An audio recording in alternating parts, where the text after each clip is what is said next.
Brandon Fugal has never locked down Skinwalker Ranch. Through 5 seasons of aerial phenomenon, underground discoveries, crew hospitalizations, and instrument readings that dismantled every conventional explanation his scientific team applied to them, the gates stayed open and the investigation kept moving. Until now, scientists on the property confirmed something this week that produced a lockdown decision that nobody in the investigation's history has ever made before. Subscribe and stay until the end, because what they confirmed is the reason. Brandon Fugal's identity as the owner and driving force behind the Skinwalker Ranch investigation is built on a specific and consistent quality that has defined every season of the broadcast record: the quality of continuation. Where the Sherman family eventually left, where the NIDS program eventually wound down, where the AAWSAP initiative eventually had its funding discontinued, Fugal has kept moving. The investigation he inherited when he purchased the property from Robert Bigelow in 2016 came with a documented history of every prior program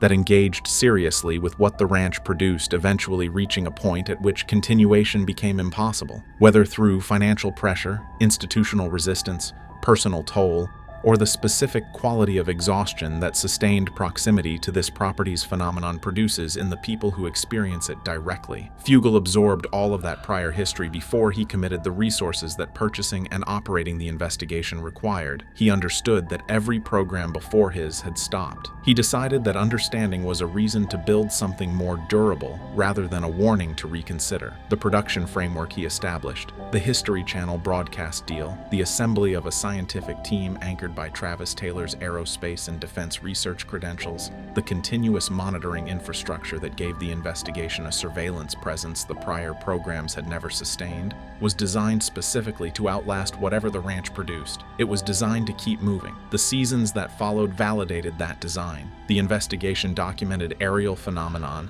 electromagnetic anomalies, underground structures, physical effects on crew members, and an escalating body of instrument data that would have ended any prior program within its first season, and that the Fugal operation absorbed, documented, and kept investigating. There was no lockdown when a crew member required medical evacuation. There was no lockdown when the drilling operation encountered resistance at depths whose correspondence to the sonar-mapped underground voids indicated the resistance was not geological.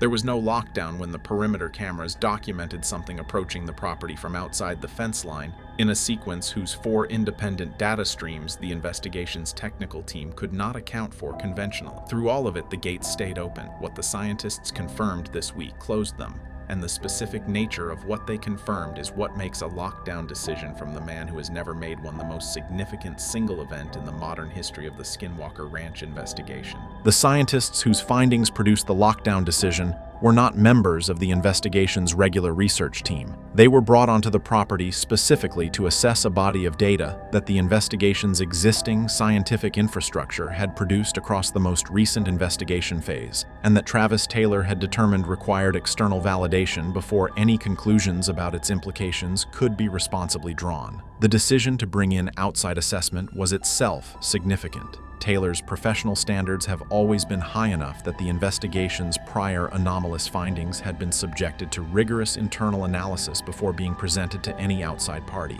The fact that this specific body of data was assessed internally and then referred for external validation rather than being processed within the normal analytical pipeline indicates that what the internal analysis produced was something Taylor's scientific discipline required him to verify independently before he was willing to act on it.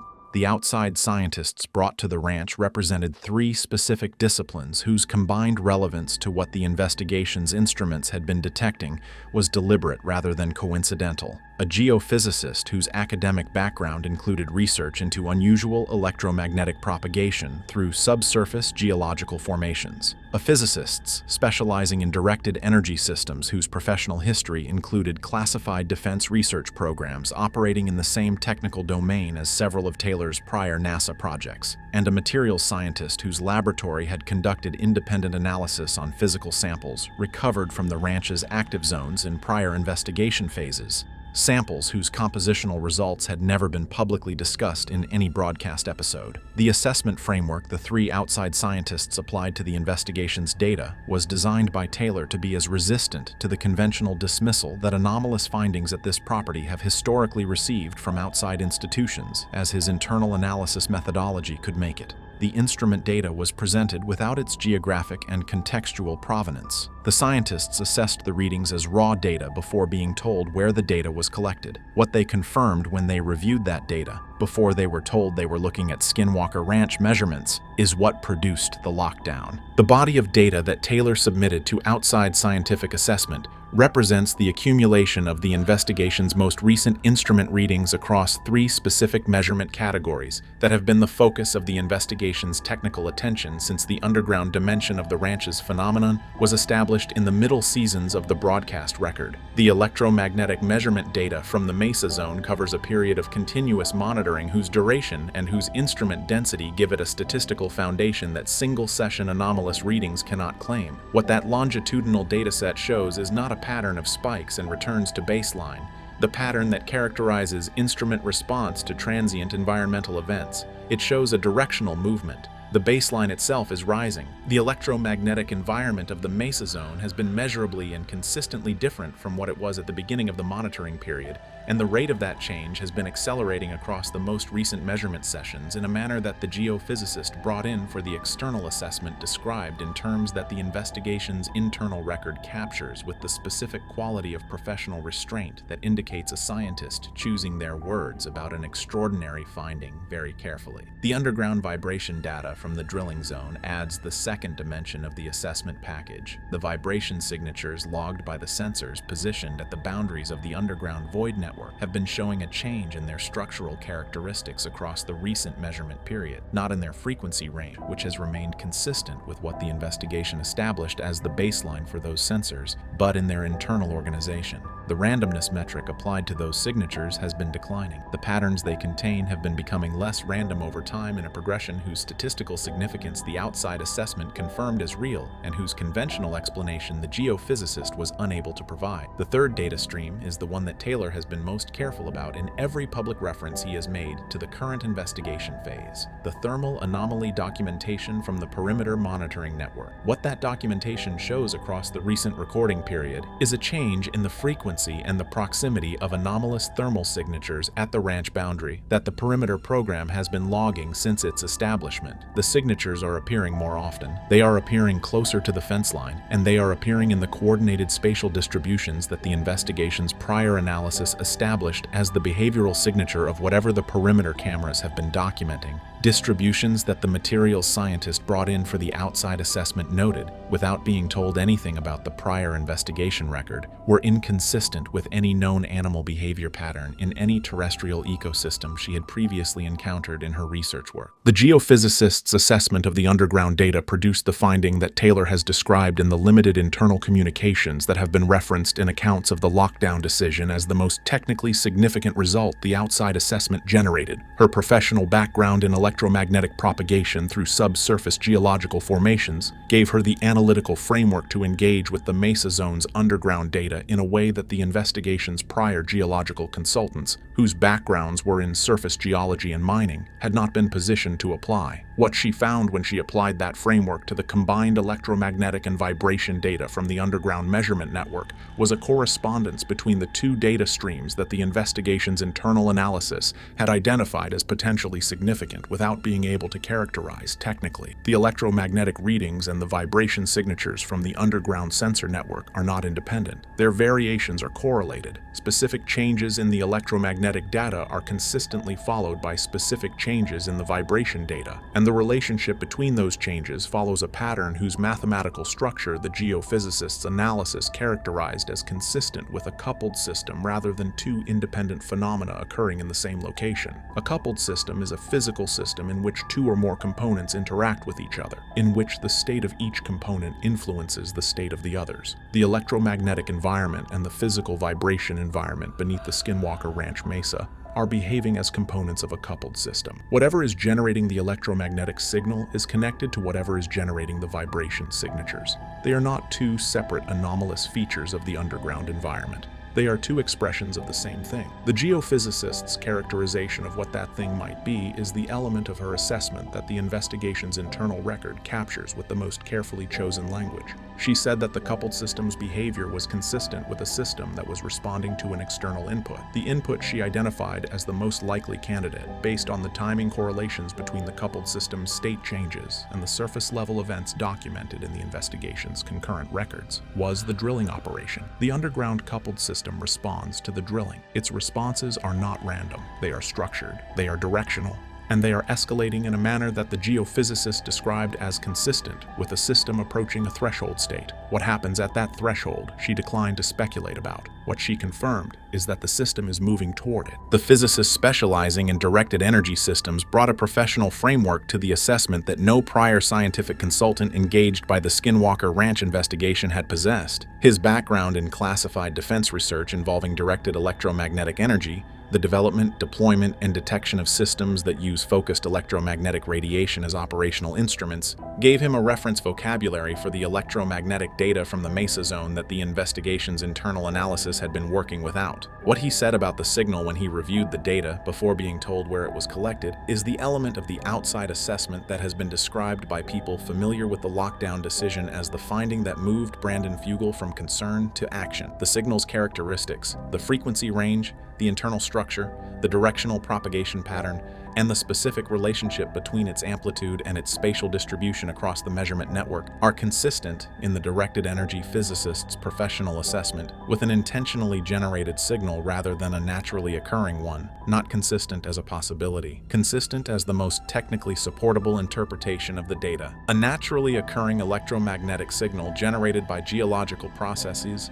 atmospheric conditions, or any other conventional environmental source does not have the internal structure this signal has. Geological electromagnetic signatures are broadband and unstructured. Atmospheric signatures are variable and condition-dependent. What the mesa zone's instruments have been recording has neither of those characteristics. It has the characteristics of a signal that was designed. The directed energy physicist's professional experience with designed electromagnetic signals, with the technical specifications of intentionally generated directed energy in classified defense applications, gave him the framework to recognize those characteristics in the mesa data and to describe what he recognized with the precision that his background demanded. He told the assessment team that the signal beneath the Skinwalker Ranch mesa bore the technical hallmarks of a directed energy system operating in a frequency range and with an internal structure that no human technology he was aware of had been demonstrated to produce. Not similar to human technology, not reminiscent of human technology, beyond the demonstrated capability of any human technology he had professional knowledge of. That assessment, from a physicist whose classified defense research background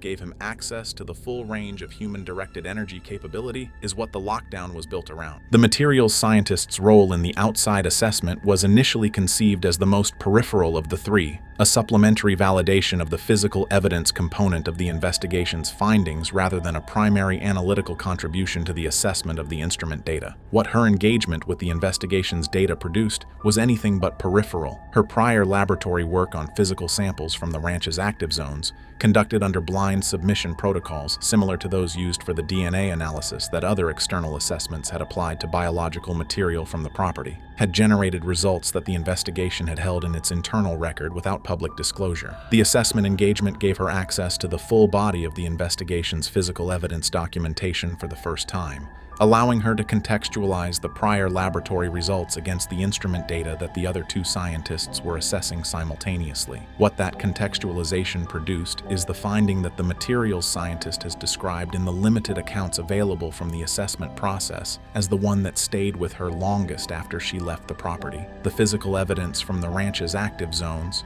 the compositional anomalies in material samples recovered from areas of concentrated electromagnetic activity, the thermal characteristics of objects documented in proximity to the underground void boundaries, and the structural properties of recovered material whose characteristics the prior laboratory analysis had not been able to account for conventionally, are consistent with the kind of material transformation that the directed energy physicist's signal assessment would predict. A directed energy system operating in the frequency range and with the intensity that the mesa data suggests would produce specific and identifiable effects on the physical materials in its operational field. The materials scientist found those effects in the physical evidence record. The correspondence between the signal characteristics the directed energy physicist identified and the material transformation signatures the materials scientist documented in the physical evidence is not incidental. It is the physical evidence that the signal is real, that it is operating at the intensity the instrument data indicates, and that it has been producing measurable effects on the physical environment of the ranch's active zones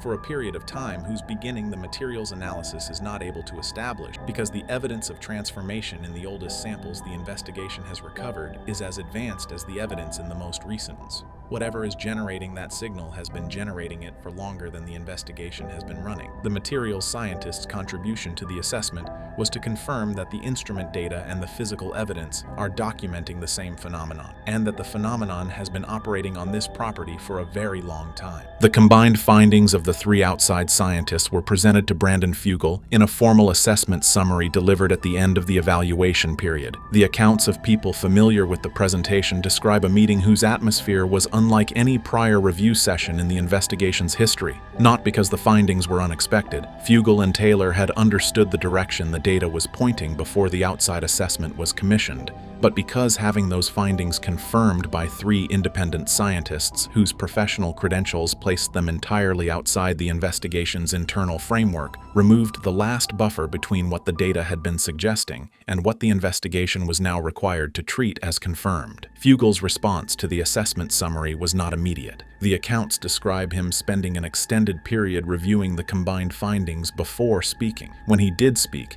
the first thing he said was not about the science. It was about the people on the property, the crew members, the production staff, the technical team, everyone whose presence on the ranch in the current investigation phase constituted an ongoing exposure to a phenomenon that the outside assessment had just confirmed was operating at a scale and with an intentionality that none of the prior season's safety protocols had been designed around. The lockdown decision followed from that concern directly, not from the scientific implications of what the assessment had confirmed. Those implications were significant enough to occupy the investigation's analytical attention for a long time to come. From the immediate practical question of whether the people currently working on the property were doing so with adequate understanding of what the outside assessment had just established about the environment they were working in. Fugal's answer to that question was that they were not, and his response to that answer was the lockdown. The gates were closed, the active investigation was suspended, and the communication to the History Channel that followed, the communication that has produced the public acknowledgement of the lockdown that this video documents, was made with the directness of a man who has spent years carefully managing what he says about this property, and who has decided that this specific development is one that the audience the investigation has built across 5 seasons deserves to be told about honestly. A lockdown at Skinwalker Ranch is not a pause. It is not a production break or a scheduled hiatus in the investigation's operational calendar. The investigation that Brandon Fugal has been running since 2016 has never had a scheduled hiatus. The continuous monitoring infrastructure runs regardless of whether an active investigation team is on the property, and the data that infrastructure produces has driven the research agenda across every season without interruption. What the lockdown represents is a fundamental reassessment of the relationship between the investigation and the phenomenon it has been studying. A reassessment driven by the outside assessment's confirmation that the phenomenon is operating at a scale, with a technical sophistication, and with an apparent awareness of the investigation's activity that the prior 5 seasons' safety and operational frameworks were not built to account for. The specific operational changes the lockdown has produced are not fully in the public domain. What is known from the accounts available is that the active investigation team's presence on the property has been suspended pending the development of revised protocols that reflect what the outside assessment established about the electromagnetic environment in the active zones. The physical infrastructure changes that the lockdown has prompted. The assessment of the current monitoring equipment safety specifications against the signal intensity the directed energy physicist confirmed. The evaluation of the crew's prior exposure history against the materials scientist's findings about the physical transformation effects the signal produces represent an operational overhaul of a kind that the investigation has never previously undertaken. What the lockdown also represents for the investigation's public record is a communication whose significance the audience that has followed the show across 5 seasons is fully equipped to understand. Brandon Fugal has never closed the gates before. He has never suspended active investigation for any reason. The fact that he has done so now, in response to a scientific assessment whose findings he has chosen to characterize publicly rather than manage privately, communicates something specific about what the assessment confirmed that is separate from and more significant than any technical description of the findings themselves. It communicates that whatever has been operating beneath and around Skinwalker Ranch has been confirmed as something that the people getting close to it need to approach differently than they have been. That communication is the most honest thing the investigation has produced in 5 seasons of remarkable honesty, and it deserves to be heard. Every program that has ever investigated Skinwalker Ranch has eventually stopped. The Shermans left. NIDS wound down. AWSAP classified its findings and went quiet. What made Fugal different was that he never stopped. Until now, the lockdown is not a failure of the investigation. It is the investigation's most honest moment, the point at which the man who built the most sophisticated research operation this property has ever seen looked at what 3 independent scientists confirmed and decided that continuing without acknowledging what they found would be the wrong kind of courage. The signal beneath the mesa is real, it is intentional, it is escalating, and it has been operating on this property for longer than anyone has been keeping records. Brandon Fugal locked the gates because the science demanded it. What the science confirmed is what every prior program encountered and chose not to say out loud. The next phase of this investigation will be the first one that approaches the ranch knowing exactly what it is dealing with. That changes everything about what comes next.